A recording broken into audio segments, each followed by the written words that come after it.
Bienvenidos a todos a una nueva edición de Biopolítica. Hoy nos va a estar acompañando la ex titular de la Secretaría de Convivencia y Control Ciudadano, Virginia Pérez Cataño. ¿Cómo estás, Virginia? ¿Todo bien? Muy bien, muy bien. Bueno, me gustaría que arranquemos con algo sencillo para la gente que no te conoce, que te presentes, quién sos, de dónde venís. Bueno, yo soy politóloga. Desde muy chica empecé militando en espacios estudiantiles. En aquel momento asistí a una escuela católica donde todavía no había conformadose un centro de estudiantes. Me tocó ser quien llevara adelante esa bandera y bueno, y tuve el honor de haber sido elegida durante 5 años consecutivos presidenta del centro. Luego me dediqué a mi carrera profesional, soy licenciada en Ciencias Políticas y Relaciones Internacionales, y concluido eso, o paralelamente a eso, milité desde muy, muy pequeña. Vengo de una casa, un hogar con origen radical, milité desde muy pequeña en el radicalismo. Tengo muy frescos los recuerdos de aquellas épocas en el comité cuando Alfonsín gana las elecciones y el retorno a la democracia y la militancia y el armado hasta de las cajas PAN. Eso tenía que ver con mis padres, que son militantes radicales, y luego me dediqué más que nada a la carrera profesional. Hasta que comenzó todo un movimiento alrededor del año 2009, 2008-2009, en la ciudad de La Plata. Yo estaba trabajando en lo privado, pero comienza un movimiento muy interesante que es el de las asambleas barriales, básicamente de raíz vecinalista. Y ahí, bueno, eso fue lo que me trajo de nuevo a la arena política. Nuestra primera gran lucha fue el tema de la bajada de la autopista en Villa Lisa. Hablo de la autopista La Plata-Buenos Aires. Y otra de las grandes batallas que dimos fue el tema del Parque Pereira. Y lamentablemente tuvimos que atravesar, y es ahí donde se consolida el movimiento asambleario por las inundaciones.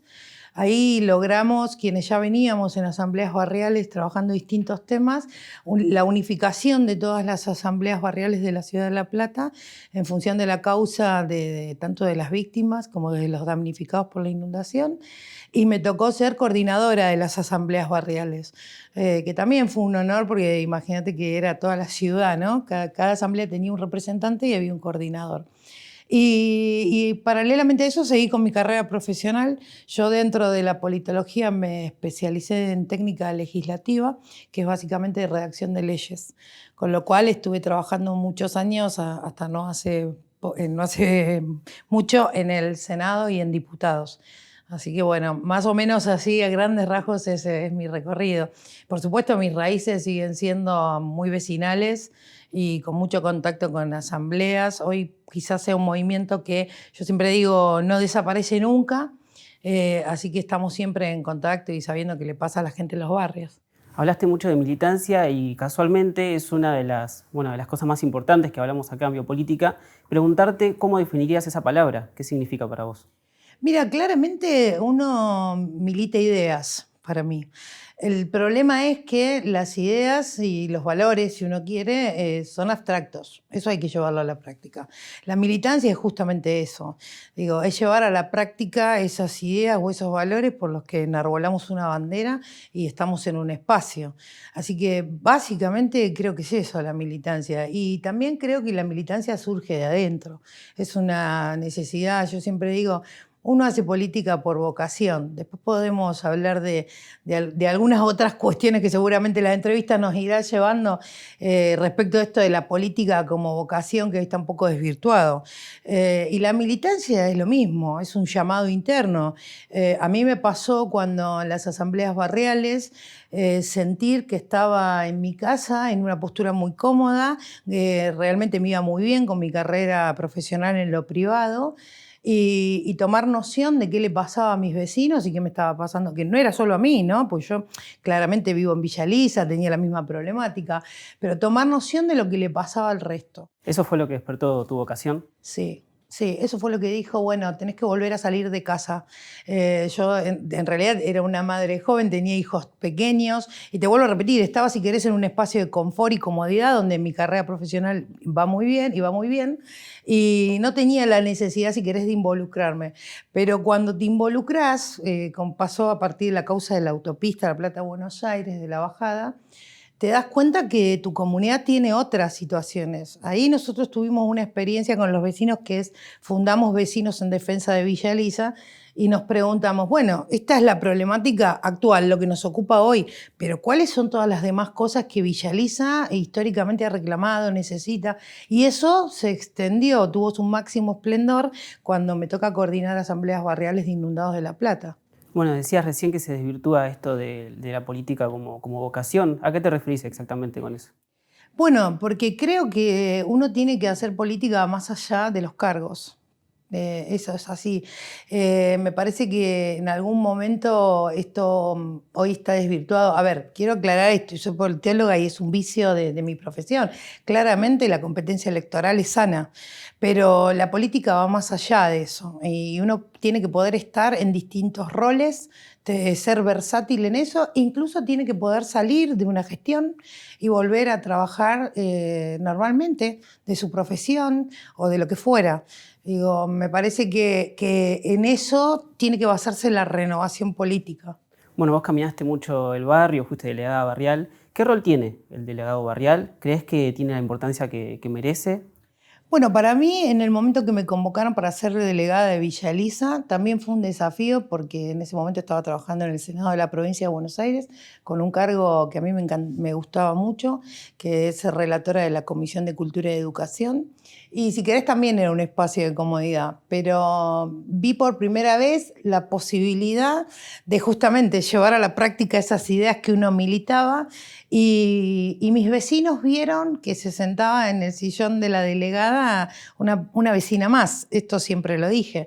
Y una de mis primeras entrevistas cuando me preguntaron, y Virginia, ¿qué habría que hacer por Villa Elisa? Yo dije, Villa Elisa siempre tuvo un sentimiento, que era una localidad última, allí olvidada, y no verse como la puerta de entrada a la ciudad capital, que es lo que somos. Esa es nuestra verdadera identidad. Cuando uno entra al partido de La Plata y traspasa los arcos icónicos del Parque Pereira, digo, esa es la localidad que te recibe, es Villa Elisa. La verdad que para mí fue un honor. El delegado es el representante del intendente. El delegado es el que habla con los vecinos, debe estar permanentemente. La función del delegado, yo siempre la reconozco en mis compañeros, hasta el día de hoy, mis compañeros delegados, que son 23, porque es un trabajo todo el tiempo. Yo sigo viviendo en la misma casa hasta el día de hoy y pasé toda mi gestión ahí y bueno, la gente asiste a tu casa, tenés diferentes problemáticas y tenés que hacerte cargo también de una gestión que no es menor, que tiene que ver con el cuidado del casco, etcétera, los servicios esenciales que debe brindar un municipio. Pero puntualmente ver cuáles son las necesidades. ¿Y cómo ves a Villa Elisa hoy? Bueno, yo ya hace 1 año y medio que no estoy en la gestión de la delegación. Claramente yo sé que tengo un estilo de gestión muy marcado, se basa en la cercanía, en estar en la calle. Yo estoy contenta con lo que se ha hecho en Villa Elisa durante la gestión que a mí me tocó. Se han hecho cosas que Villa Elisa pedía mucho, sobre todo obras muy importantes como son la del Arroyo Carnaval, que no es para nada menor, que hoy evita que nos pase lo que nos pasó en el 2008, ¿no? Frente a una inundación. La gestión que ha habido ha tratado de seguir con esa línea. Quizás la diferencia es que, te vuelvo a repetir, muy marcadamente yo estaba permanentemente en la calle, al lado de los vecinos, y pidiendo cosas, porque Villa Elisa tiene reclamos que son históricos, muchos se han cumplido y otros hay que todavía seguir llevando a cabo mejoras, si querés. Así, pero bueno, los recursos siempre son más escasos que las necesidades. De eso se trata la gestión, ¿no? ¿Y te De poder... extrañan los vecinos? Mirá, yo sigo teniendo trato, en mi casa sigue pasando lo mismo. Yo siempre marcaba que cuando hago las cosas normales, que cualquier persona hace hacer un mandado y eso, hoy tardo mucho tiempo más. Y eso a mí hoy me gratifica estando fuera de la gestión de la delegación. Sí, claro, sigo teniendo el contacto con ellos, me siguen invitando a todo tipo de eventos y nada, la verdad que me reconforta. Y viniendo a mi casa, por supuesto. Para volver un poco a tu rol en la Secretaría de Convivencia y Control Ciudadano, quería preguntarte, bueno, un momento cuando vos das un paso al costado, que es justo cuando se decide la fusión del área con la de seguridad, ¿Qué es lo que te hizo irte? Y si pensaste en dejar por completo la política. No, jamás. Dejar por completo la política no es una opción para mí. Te vuelvo a repetir, te retomo el concepto de la política como vocación. Digo, yo me ha pasado estar en distintos cargos y tengo la versatilidad de salir de un cargo y entrar en otro, y también de salir de la política. Hubo algunos años en los que estuve fuera del circuito político. A ver, yo entendí la decisión que tomó el intendente. Entendí la necesidad de gestión que tenía respecto de eso y soy muy respetuosa de eso, claramente. Y me pareció que frente a la necesidad de fusión y también frente a mi perfil de gestión, lo mejor era que yo dejara ese espacio y pasara a cumplir otro rol, que es el que tengo hoy en el municipio. Así que se debió nada más que a eso y fue charlado y para mí fue una buena decisión mirado hoy después de casi 6 meses, 7 meses. ¿Qué recordás de cuando entraste? ¿Crees que dejaste alguna forma de trabajar distinta a la que ya se venía manejando? Bueno, sí, vuelvo a esto, al estilo de gestión. Digo, para mí fue un honor ocupar ese lugar. Creo que se imprimió un estilo distinto de gestión, y hemos hecho una muy buena gestión. Te decía que para mí es muy importante rendir cuentas de lo que un funcionario público hace, fundamentalmente con los vecinos, claramente con las personas que te dan la confianza para ocupar un lugar así. Y yo tengo una costumbre que es muy marcada, que es poner en las redes. Hoy las redes son un instrumento maravilloso para eso y todo lo que hicimos durante la gestión en la Secretaría de Convivencia se puede ver ahí. Ese es el mejor hecho, digo yo. Que siempre digo que mi eslogan es hechos no palabras. Digo, quiero mostrar lo que hicimos. La verdad que sí, y cuando tomé la decisión de dejar el espacio en función de entender que el intendente tenía una necesidad de fusión con otras secretarías, me llena el corazón seguir teniendo, por supuesto, relación con los más de 700 empleados que hay ahí. Me siguen escribiendo, seguimos hablando y sí creo que se dejó algunos métodos de trabajo, se implementaron que hoy siguen vigentes y que fueron buenos para una secretaría que en realidad tenía siempre muy mala prensa. ¿Y por qué crees que tenía una mala imagen? No, bueno, esta es una visión, si querés, anterior incluso a que yo entrara en ninguna gestión. Digo, durante muchos años esa secretaría, a través de las diferentes gestiones, los diferentes intendentes, era como que no había logrado acomodarse, ¿no? En su función específica. Tiene muchas funciones, aparte esto hay que decirlo, tiene 5 direcciones en distintas cuestiones. A mí me hubiera gustado, por ejemplo, ahondar más en el tema de tránsito y de educación vial. Hicimos un montón de cosas al respecto. Lo último que dejamos fue un mapeo de las zonas calientes de los accidentes de tránsito en La Plata, porque estoy convencida que la problemática de la seguridad vial hay que ya empezar a trabajarla fuertemente. Todos los días que sabemos de un accidente, todos los días, a nivel país, ¿no? Pero a nivel ciudad se puede trabajar mucho, así que hicimos un buen trabajo. Ahí nosotros armamos, bueno, un ejemplo de esto que te digo de la gestión, el Observatorio de Seguridad Vial. Es un observatorio que estaba dentro del área de 2050. Cuando yo llegué estaba prácticamente desmantelado y hoy funciona y hace estudios que son sustanciales para ver cómo modificamos el tránsito en la ciudad de La Plata. Virginia, uno de los casos que se me viene a la mente ahora es lo de Manteros, relacionándolo con el área que vos ocupabas y que hoy sigue dando que hablar. Por ahí el caso de los senegaleses es el más icónico, pero bueno, crece en toda la ciudad. ¿Qué pasa hoy con los manteros?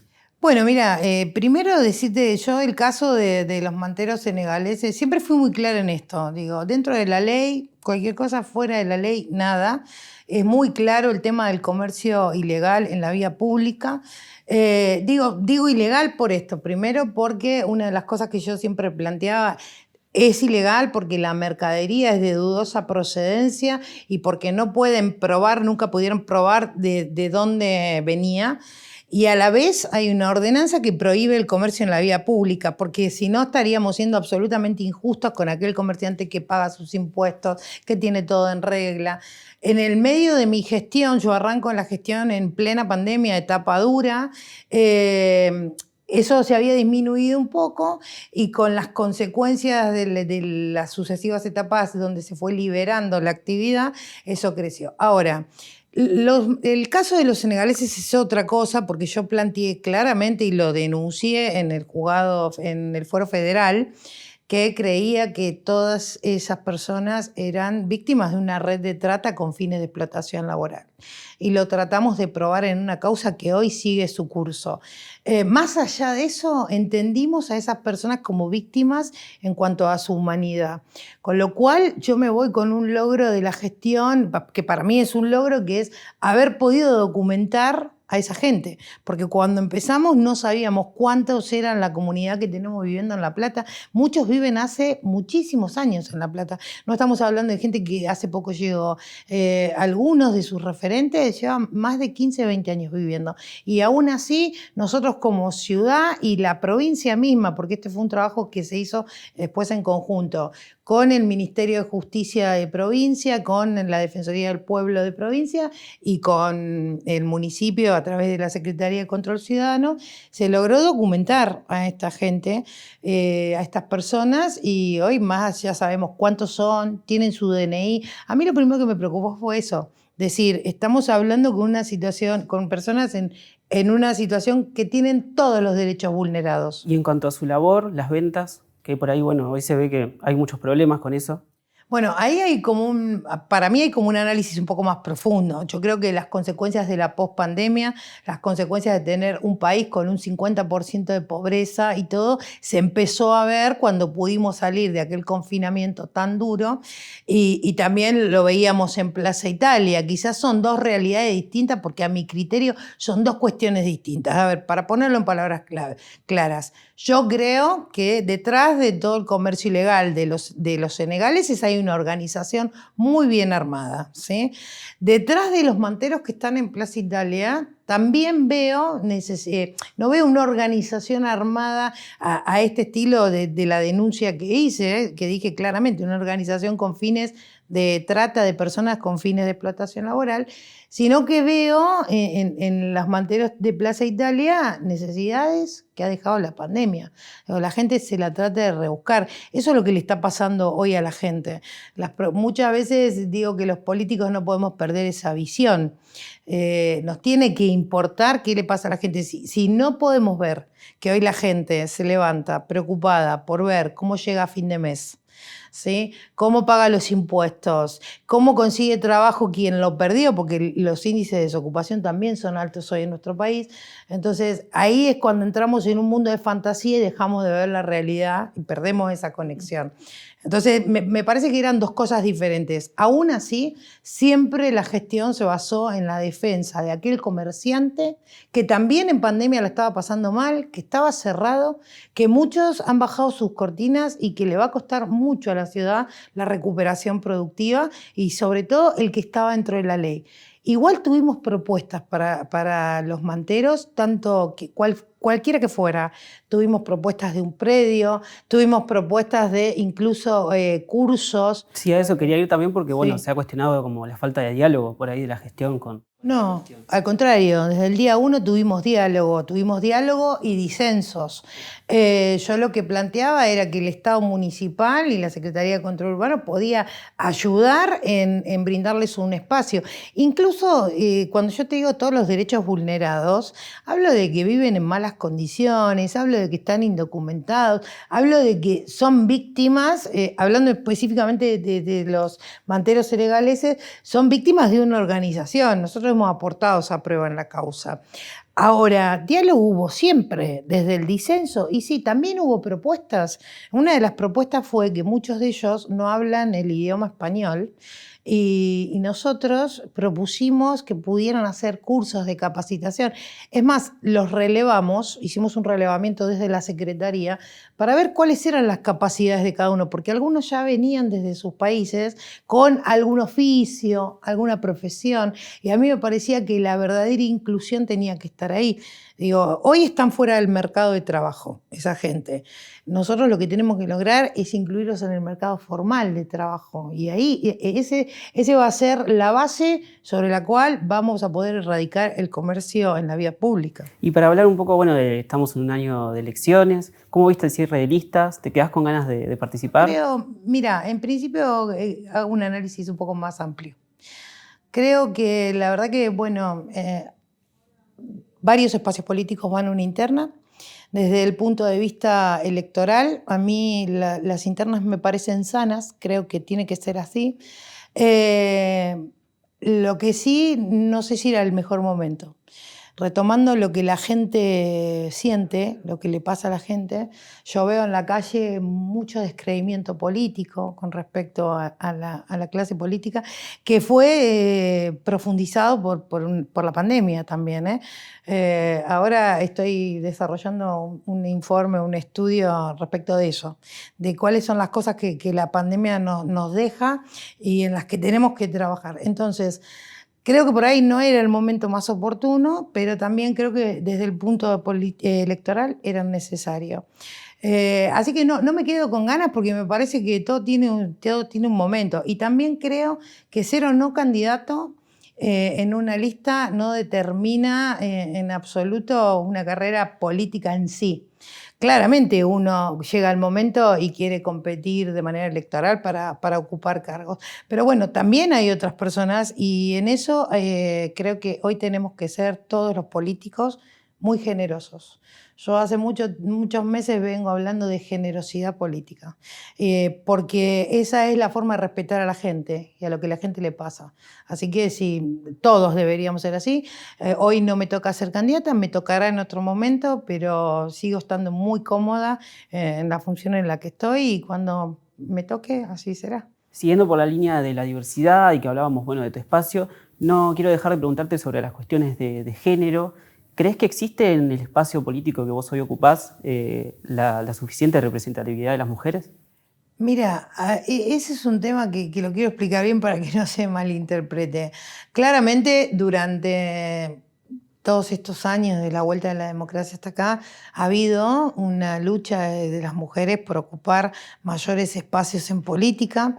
Yo creo que eso no tiene que ver básicamente con una cuestión de género, aunque estoy de acuerdo que en su momento se necesitó la ley de cupo, pero eso tiene que ver con una cuestión de capacidad. Claramente las mujeres cada vez ocupamos más lugares. Y es un proceso que va evolucionando. Pero no creo mucho en esa cuestión de una disputa entre si es hombre, mujer. Sí, en su momento había muy poca participación de las mujeres, y ya te digo, se necesitaba esa ley, pero hoy creo que somos muchas las mujeres en política. Yo nunca sentí que por ser mujer en política estuviera siendo relegada, sinceramente, no me pasó. Sí, claro, interpreto que puede haberles pasado a algunas compañeras y me parece que para eso tenemos que estar unidas las mujeres y seguir para adelante. Igual viene el tiempo de las mujeres. Esto estoy convencida. Quizás las mujeres, siempre digo esto, y depende de la personalidad de cada uno, pero las mujeres tenemos una sensibilidad distinta, me parece a mí, para afrontar ciertos temas. Cada una desde su perfil, porque hay otras mujeres en política que tienen un perfil más marcado, menos marcado, lo que fuera, o si se quiere son más taxativas para decir las cosas. Eso depende de la personalidad, pero hay muchas mujeres hoy en la ciudad de La Plata y en la política nacional que van ocupando mayores espacios. Virginia, hoy hablabas de la vocación, hablabas de que bueno, no pensaste irte en ningún momento justamente por esto que me nombrabas recién de la vocación, pero ¿pensás una vez que estés retirada, pensás en tu retiro fuera de la política, tu vida? No, mira, yo creo que, como decía Platón, uno hace política todos los días de su vida, desde que se levanta hasta que se acuesta. Por suerte todavía me faltan bastantes años. Igual si lo pienso en términos formales de decir, bueno, no sé, a la edad que se jubilaría alguien o lo que sea, no, uno hace política siempre. La política se lleva en la sangre. Cuando vos mamás la política desde chiquito, cuando vos nacés en una casa donde todo el tiempo se habla de política, como me pasó a mí con mi abuelo, con mis padres, y donde es una actividad normal en la infancia, estar en un comité militar, etcétera. La política se hace siempre. Y tampoco tus hijos pueden desprenderse de eso, que es lo que hoy pasa en mi casa. Esa es una realidad. Mis hijos lo veo y están muy involucrados. De hecho, uno de mis hijos hace muchos años milita en el Partido Radical y es hoy el secretario de la Juventud del Radicalismo. Entonces, digo, eso se mama. Me parece que uno nunca se jubila de la política y no podés dejar de hacer política, ¿viste? Uno se levanta y ya está pensando en eso. Así que esto no tiene que ver con los cargos. Uno puede dejar de ocupar cargos, que es lo que yo te hablaba hoy de la versatilidad, de poder salir de una gestión pública. La gestión pública no puede ser el anclaje para la carrera política. Esto es lo que estoy diciendo. La carrera política es paralela y continúa más allá del ejercicio o no de los cargos. Y pero soñando un poco, te invito a soñar un poco, ¿qué te gustaría hacer? ¿Tenés algún sueño así en la política? Mirá, yo siempre tengo las máximas aspiraciones, yo lo he dicho. Por supuesto que me parece que hoy las máximas aspiraciones sería en algún momento, si tengo esa suerte, si la gente acompaña, digo, hoy no es el momento para hablarlo, pero para decirlo, pero vos le podés preguntar a cualquiera y te va a decir, en política hay que tener sueños y aspiraciones. A mí me gustaría, sí, en algún momento gobernar la ciudad, en algún momento ser elegida para eso, pero si tengo que hacer otros pasos previos también está muy bien. Todo es un aprendizaje. Yo no hay ningún cargo por el que no haya pasado y estoy agradecida que me hayan dado esas posibilidades en el que no haya aprendido.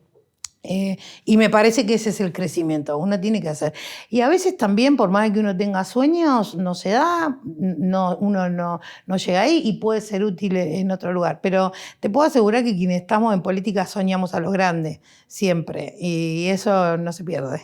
Vamos a suponer que tenés que elegir 3 personas para que formen parte de tu gabinete, digamos, de tu equipo político, y tenés que elegir a un asesor técnico, un asesor en comunicación, y por ahí un rosquero que vaya a las reuniones por vos. Y que, bueno, pero tiene que ser de otro partido político. No tiene que ser de tu mismo espacio.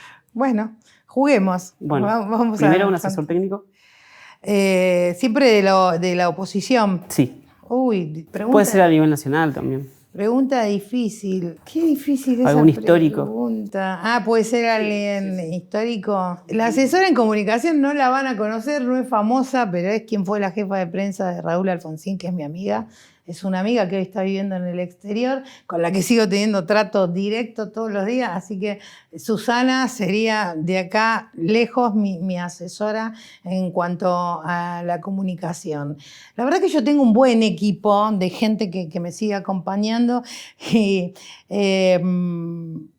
para la rosca para la rosca elegiría, más allá de si hoy está jugando en una interna de un lado y del otro, elegiría a Emilio Monzó, claramente.